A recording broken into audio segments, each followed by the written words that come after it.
Hello and welcome back to another episode of Inside the Asperger Studios. Are you a parent with an autistic child and you're struggling yourself? Well, my next guest is here to help you. So sit back and relax and grab your favorite beverage and let's learn more about her in part one and stay tuned for part two. I wanna believe in the truth, but only see what I'm shown. Got the freedom to choose, but can't decide on my own. Follow what the group is thinking, bottle up my intuition till it's popping up. Absolutely. Hello and welcome back to another episode of Inside the Asperger Studios. Today I'm joined with Kate Panfile. Welcome to the show, Kate. Happy to be here. So why don't we start off with, why don't you tell me a little bit about yourself? So I am a parent. I am a professional who works in and within the autism space. My background is mostly in education. I started as a math teacher. Had you told me when I was little I was going to start as a math teacher or I was going to end up being a math teacher, I may not have believed you. Teacher, maybe. I had a, chalkboard in my bedroom, made my siblings be my students all the time. But math, not so much. I ended up furthering my education in the field of education and becoming a case manager for students with disabilities, individualized education programs.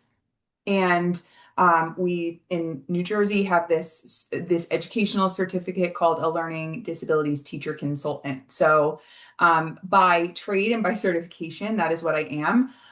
But in a parallel universe, I was also going through, becoming a mom and the parenting journey. And my one child was actually formally diagnosed as autistic, and kind of going along that journey as well at the same time. So in the last few years, those two lanes have kind of merged, probably as unintentionally as intentionally.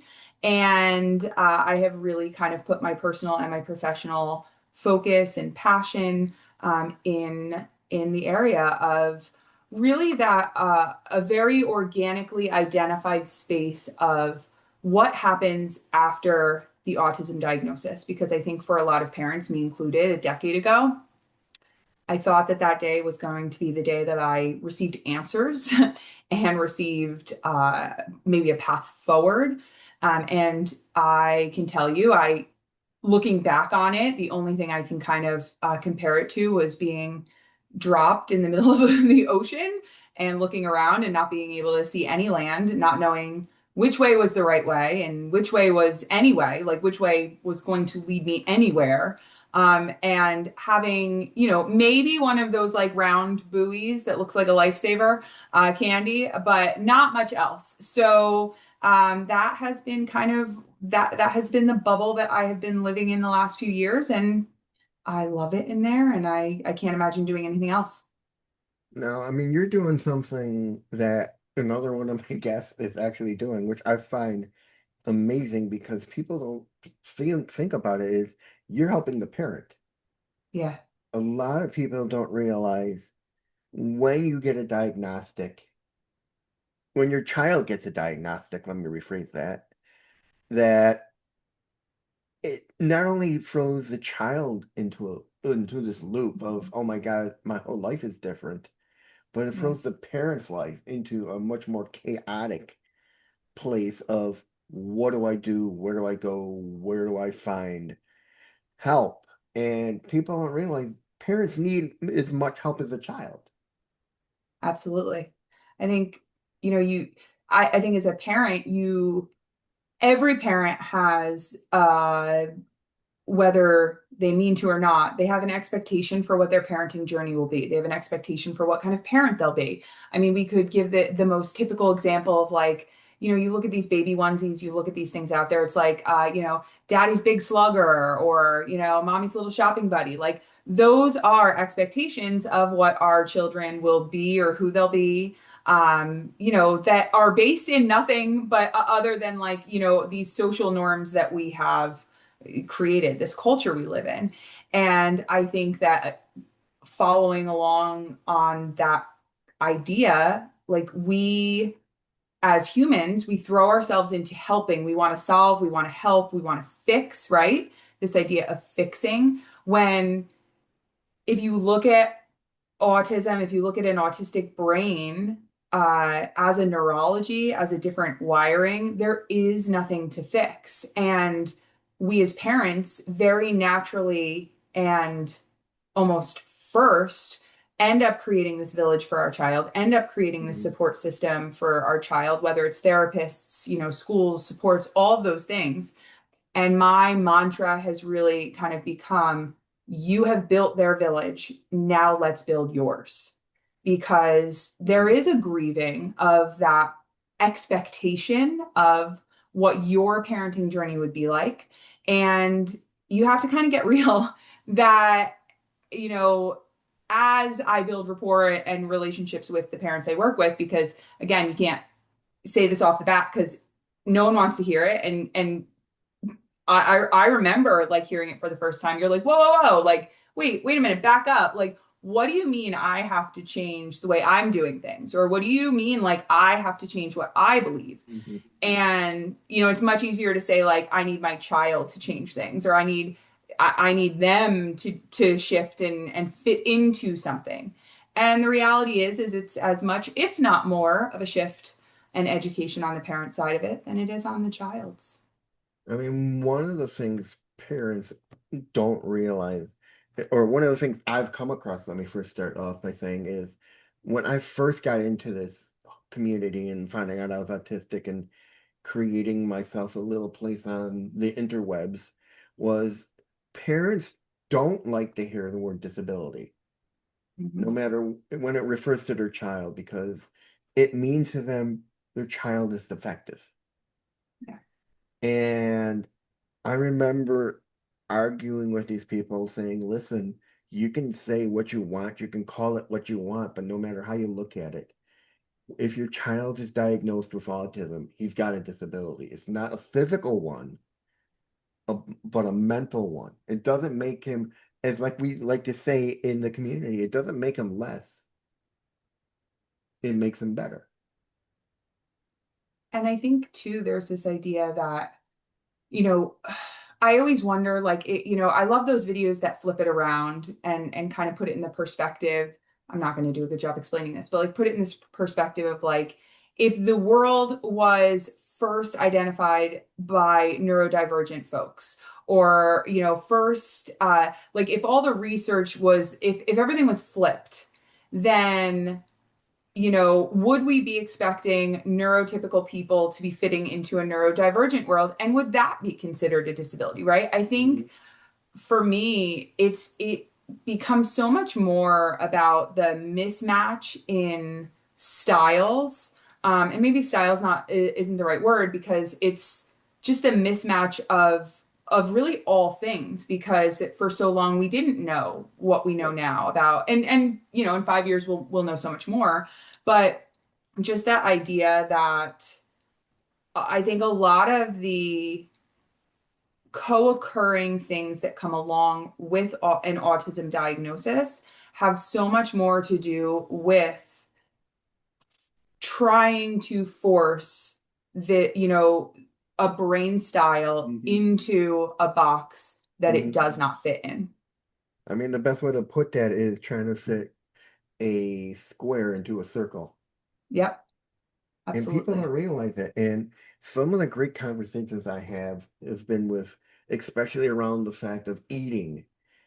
And Mhm. it's when a parent finds out their child doesn't like certain foods because of texture, their mind doesn't go, okay, let's try to figure out ways to get them to eat it. No, it goes the way they were taught, and they sit there and they force their child to eat something. And what they're not realizing what they're doing is they're not solving a problem, they're causing a new one.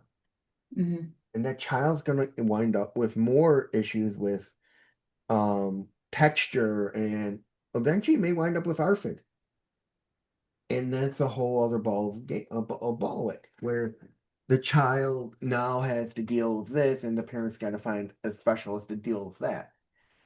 Parents don't realize that just because their child is disabled or autistic or he has ADHD, it doesn't make them any less of a person. You can't Yeah. force your ways on that child. You got to learn new ways. And And how would they, right? Like the idea that what baby book, I mean, and again, this rhetorical question, but what baby book says like, hey, when you come across this or when you have this, this, like whether it's the idea that, you know, we don't, I, I guess as humans, we tend to be more reactive than proactive, maybe. You mhm, don't want to freak yourself out. You don't want to put these things out to the world that when something pops up, whether it's autism or something else, you're immediately put in a position where you feel like you're three steps behind as a parent, three yeah, or 30, whatever. And I think it's like, I think that that's why this space is so incredibly important because I know there are a lot of parents who, as their child is working with the OT or the speech pathologist or the PT or any of these people, the developmental people, they're like picking their brains, right? And they're yeah, trying to, I remember doing it myself, and you're like starving for this information, that is not readily available to you because not only is it something that you really kind of need help with, but also like with what time, like your parenting journey typically when in the atypical, like when you get that diagnosis, your emotions are all over the place. The vision of what your child's future will look like is just now completely out of focus. Your picture of what your life moving forward is out of focus. You're going through all of these emotions, and regardless of when that happens, what the age of your child is, it creates a scenario where it's like, with what time, right? Like you're dealing with either behaviors of concerns or meltdowns or, eating issues. I mean, the list goes on. Googling till 2 a.m. when you have to be up at 5 only gets you so far. I mean, what people don't realize is that when a parent gets this diagnosis of a child, it changes their world. Mhm. Everything gets flipped upside down. Everything needs to be changed. You need to learn about their child. And one of what people don't realize is that every autistic is different. You can't we're not made from cookie cutters. Mhm. There is no exact same child with the same disabilities, the same sensory issues, the same problems. And books can only get you so far. Yeah. That's why a community is so much needed, and what you're doing is so much appreciated because a parent needs to be educated, needs to understand that, hey, I understand that your child has just been raised, but now you built, like you said, you built this village for your child. Now it's your turn to take a step back and start doing some learning and relax Yeah. and educate yourself. And I think too, like I know, there there are things that we've talked a lot in our house, like everyone has, like you said, when you have one diagnosis or many diagnoses in the same house, like you have this situation where everyone has an experience and an authentic lived experience in their version of it, right? So Mhm. no, I can, while I can empathize with my child, while I can empathize with what they're going through and what they're feeling, at the end of the day, the only person's experience who I can truly speak to is mine. And mine, with respect to my son, is that of a parent of a child who was diagnosed and a child who meets this profile. Because I think that too, to your point, every autistic individual is different, just like every individual is different. And you, I mean, a couple ways we could go with this. Like, I think that a lot of times when we when we throw everything together into like yes, we are all one autistic community and we should be because we are stronger together. But when comparisons are made, or, this idea of not just realizing that different profiles, everyone has their own hard, right? Like everyone has their own difficulty. There ends up being like infighting within that community. And, that's within. Forget now when you, as a parent, are sitting down with your friends who may have a more gentle parenting journey, or, a more expected or typical parenting journey. It can be a really, really isolating place for you, because there are these things that are on your heart and in your soul, and they're how you feel. And it doesn't almost feel like a safe space to express them when you're with people outside of that community that understands without even saying a word, because there's judgment, like the mommy wars are real. And that can be a really scary place.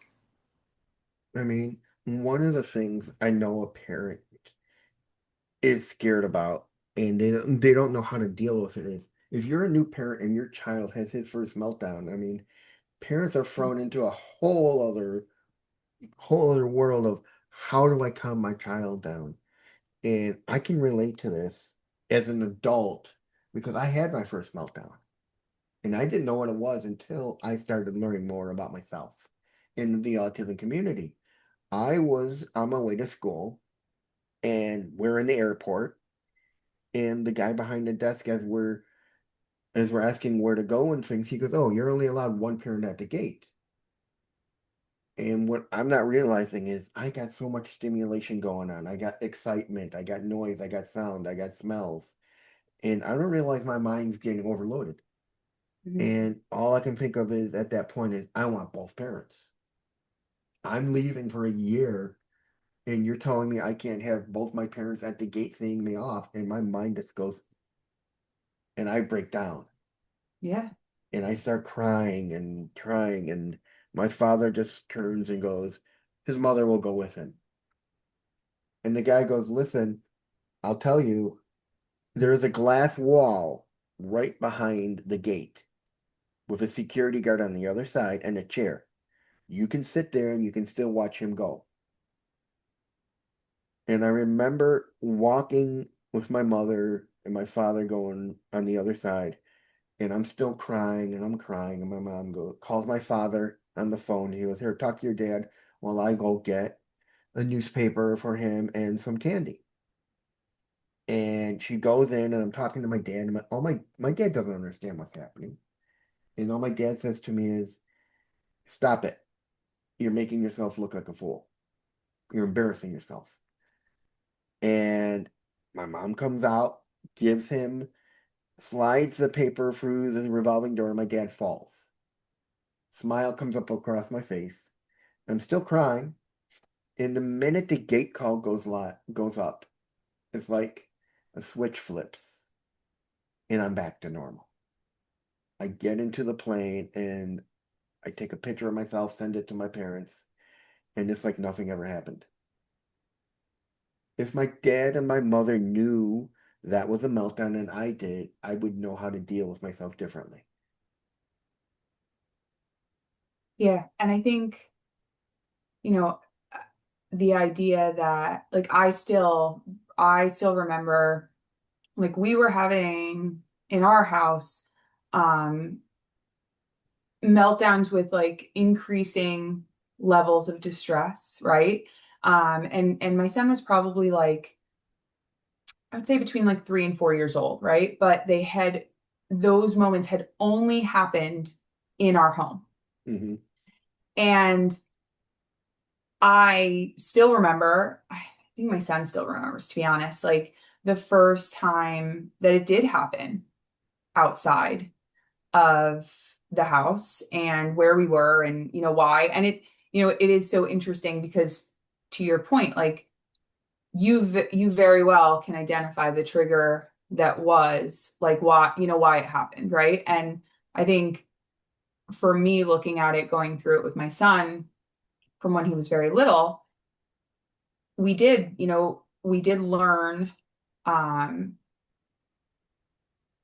again, like it was almost like we learned through like trial and error, right? It wasn't that had I don't know. I just what for me, not that I'm going to be able to give anyone all the answers, but I think like I wish that somebody could have given me, I'm creating what I wish somebody could have given me a decade ago, I guess is the best way of saying it.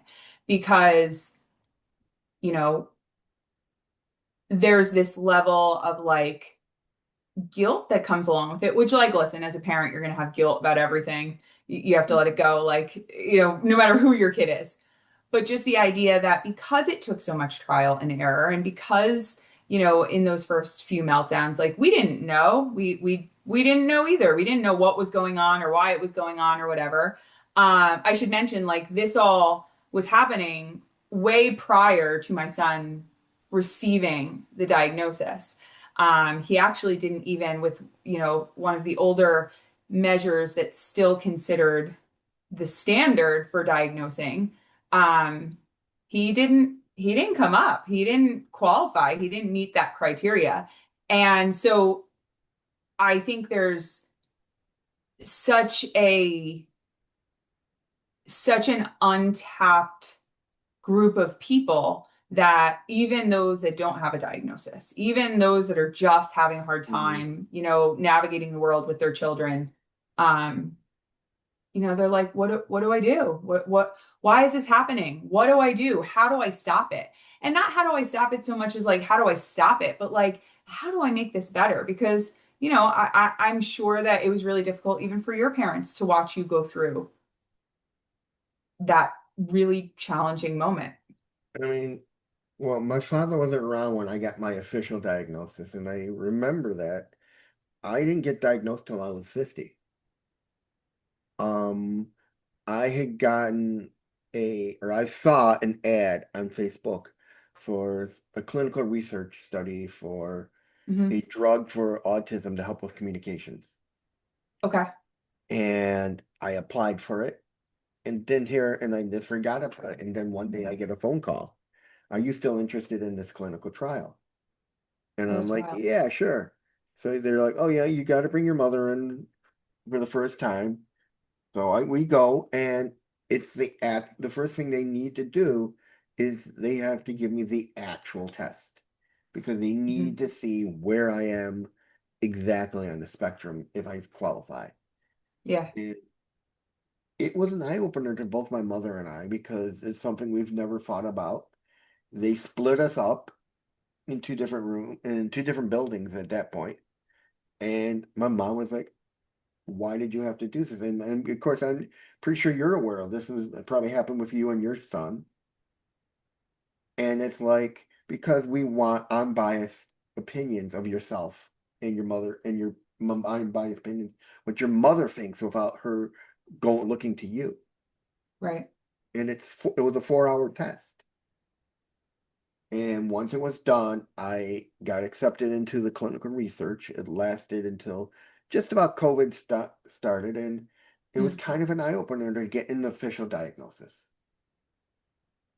Yeah. What was that like for you, especially given that it happened as an adult? I mean, I mean, back then we knew I was autistic, but it was to get an official one, it kind of like cemented things. Hmm. I remember when my mom wanted me to go for food stamps and Social Security income or supplemental income. And I remember back then it was, I don't want to be labeled. I don't want Hmm. people to know I'm disabled. And I don't want to be like the rest. And then it became, maybe I should do this because if I can't find work, I need some way to contribute to the household. Because as you know, I mean, the unemployment rate for those of us who are autistic is high because Yeah. companies don't want to learn how to deal with those of us.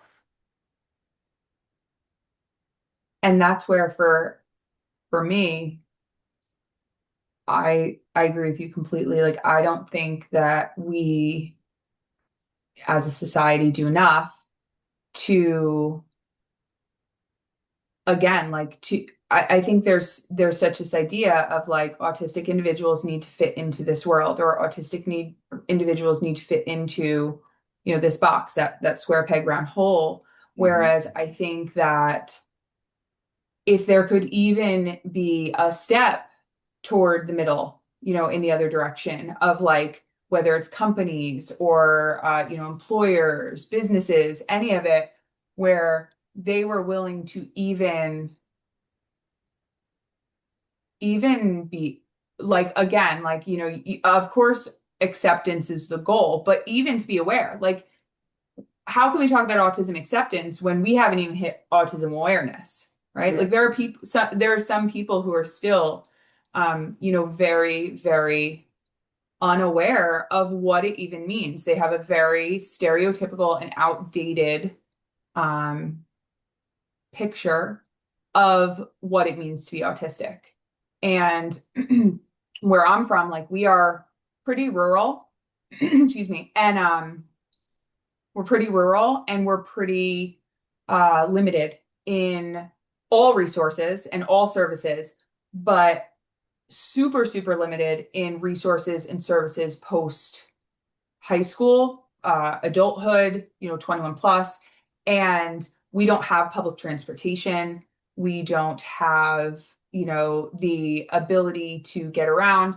And also because it's smaller, it's a smaller community, there are less businesses, employers, and etc.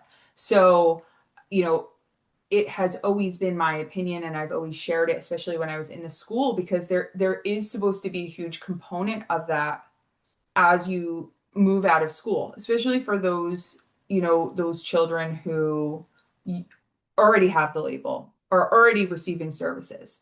And I think that, we need to be doing more work Hmm. to introduce the community to the idea of these are our people and these are our community members. And building those relationships early on, I think would, again, like being more proactive, we would have to be less reactive with facing a huge unemployment, problem, and people not being able to obtain the things that every human deserves and wants. I mean, you brought up a very valid point in the education system. I mean, the education system has failed those of us who are neurodivergent in so many ways. Yes. Because their teachers aren't equipped to teach us. Yeah, you can have your special education teachers, but they still don't know about autism or ADHD or any of that. They only know what they've taught. And I really think our system needs to be upgraded. And there needs to be a program in the works, in the colleges that say, hey, if you want to teach grammar school or high school, you need to take a course on autism and what it is, how the children act and what their traits are and how to deal with them. Especially if a child of yours winds up having a meltdown in your classroom, you want to go about it the right way and you don't want to do it like we've seen in the news where Mhm. teachers call in the cops because their child is unworthy and then it makes the news and then it's a whole other ball game. And I think that is true of all of our systems, right? So I think that when you look at schools, even when you look at like the medical system, Hmm. just because, and this is like with absolutely no disrespect, like just because you are a doctor does not mean that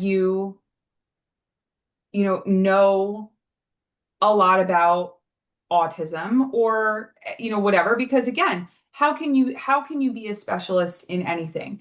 And I really, like, I shy away from the word expert because who can be an expert in somebody's lived experience, right? Like it's not for me to say that I'm an expert in anyone's lived experience. So even if you are a specialist, a doctor, whatever, if that is not your specialty and now you are the one handing out that diagnosis or giving that diagnosis, and now that's not your area where you're keeping up with the most updated research, or same with teaching, same with the police, fire, emergency services. Like, I do think, to your point, we are failing the autistic community overall Mhm. because we keep seeing these stories and we keep seeing these tragedies and we keep seeing this, marginalized community, which is sometimes further marginalized by other factors. And we just keep repeating ourselves, which is the definition of insanity. Like, how do we expect anything else to happen? How do we expect not to reach that same destination? Specifically with schools, and given, your late diagnosis, the soapbox that I will stand on, like the hill that I will die on forever and ever until it's fixed, Mhm. is that I think there is a huge group of children who Yep. is getting missed and who we are really failing. And they are the kids who are autistic and not diagnosed, or maybe are living somewhere under that neurodivergent umbrella. But whether or not they have one label, multiple labels, whatever, the autism label, maybe they have the autism label, but because of their cognitive profile, or because of where their strengths lie, now they're mainstreamed into the general education. They do not receive the same sensory supports. They do not receive the same supports for adaptive skills and daily living skills that sometimes we do offer to those in a specialized program. And the message that we are sending to those kids, truly at the most basic level, is we are 100% expecting you to come here and pretend to be a neurotypical kid Mhm. and to do things the way everyone else does. And we are not going to accommodate you really whatsoever. And I think that it is causing trauma. I think it is causing a move towards burnout. I think it is causing really, really negative experiences for those in the autistic community, or, the greater neurodivergent community if they don't have that diagnosis. And it is not setting anyone up for success. Um, you brought up two valid points. I mean, especially when you're talking about the medical system, because I recently had to go through an issue where my doctor decided to become a concierge doctor, and I had to find a whole new doctor now. Now, I need somebody who understands autism. Yeah. And what I advise parents to do is, I'm not sure if the hospitals all over the US do it like the ones here in Chicago do, but a lot of the hospitals now have their doctors where you can go searching for them, and they'll have a little bio of them, even a video, Mhm. and read what these doctors say, listen to what they say, and even message the doctor through the portal systems and their staff and go, listen, how does your doctor deal with autism? Has he dealt with kids who are autistic? Because I remember when I was looking for my doctor, I was listening to a video of his, and he says he likes the way the doctors that treat those who are autistic treat them.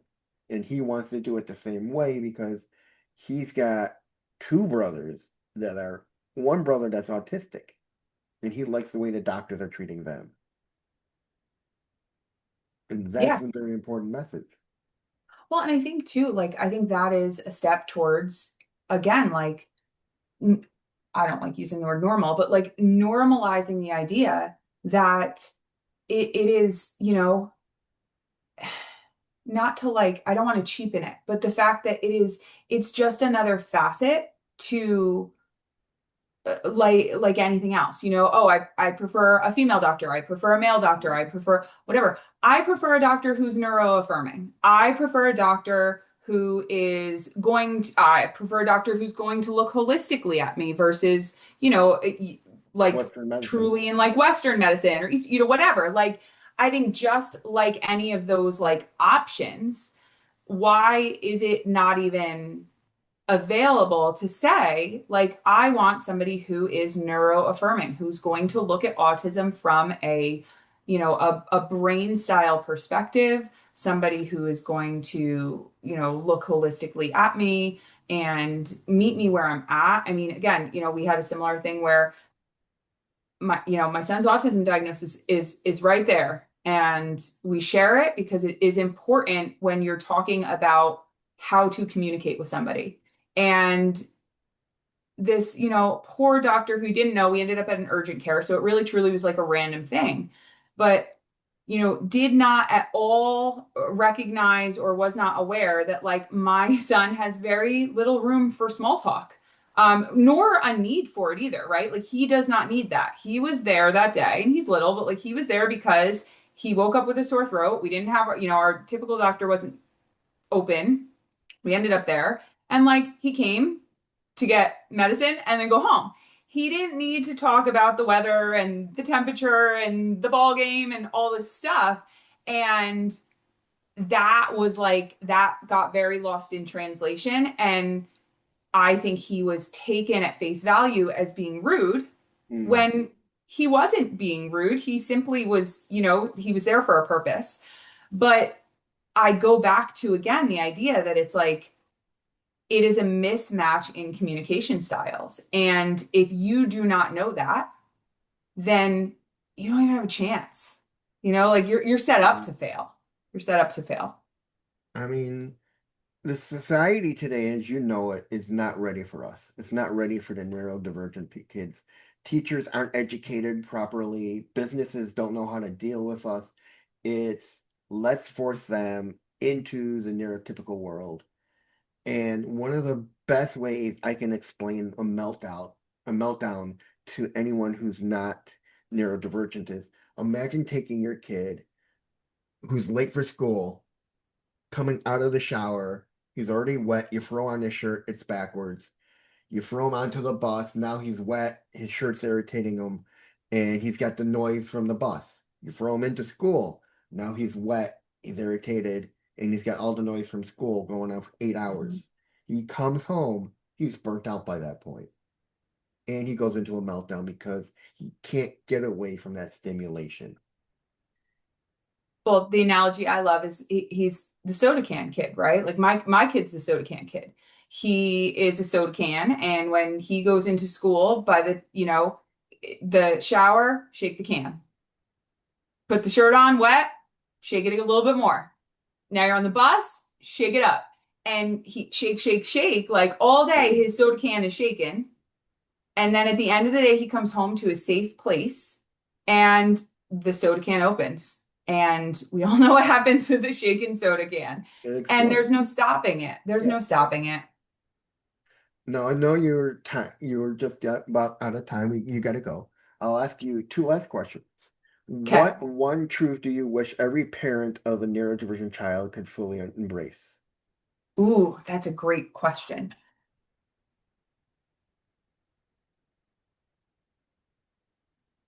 I think that the one truth I would want every parent of every neurodivergent, whether autistic or not, just greater neurodivergence, is that, well, maybe, yeah, specific to autism, I take it back. Specific to autism, it's a culture, it's a language that a parent hasn't learned yet. And maybe they have, if they have their own diagnosis or their own, they're dabbling in that world or they've taken the time to, right? But it's the same as if you were to travel to a country that has completely different norms, a completely different set of, social expectations, completely different language, and just being dropped there. And while it's really important, yes, to also teach that child about the social norms and the culture and the expectations of where they are living, Mhm. it is really, really important for the parent to learn the culture and the language that their child communicates with. And very intentionally saying communicates with, because that language does not have to be a spoken language, but it is a language nonetheless. And when you can look at the diagnosis like that, I think you can come at it with curiosity and connection instead of the idea of compliance and control. And that's really what I would want them to know. And finally, where can people find out more about you? So people can find me. I am primarily on Instagram and dabbling in the world of YouTube. You can find me at Kate Panfile. And I also, as you mentioned, I do have a membership community that it virtual in part. There's a local component too, but the greater virtual community to connect, people from everywhere that really looks to connect parents and caregivers of autistic individuals of any age. There's no gatekeeping, so you don't need a diagnosis. You don't need, self-diagnoses. Not pursuing a diagnosis, thinking there's a diagnosis. All are valid, but if you are looking to understand more about that autistic culture, more about that brain style, that is where I will be. And that's it. And make sure to stay tuned for part 2. So I'm Reed Miles, and that was Kate Panfile.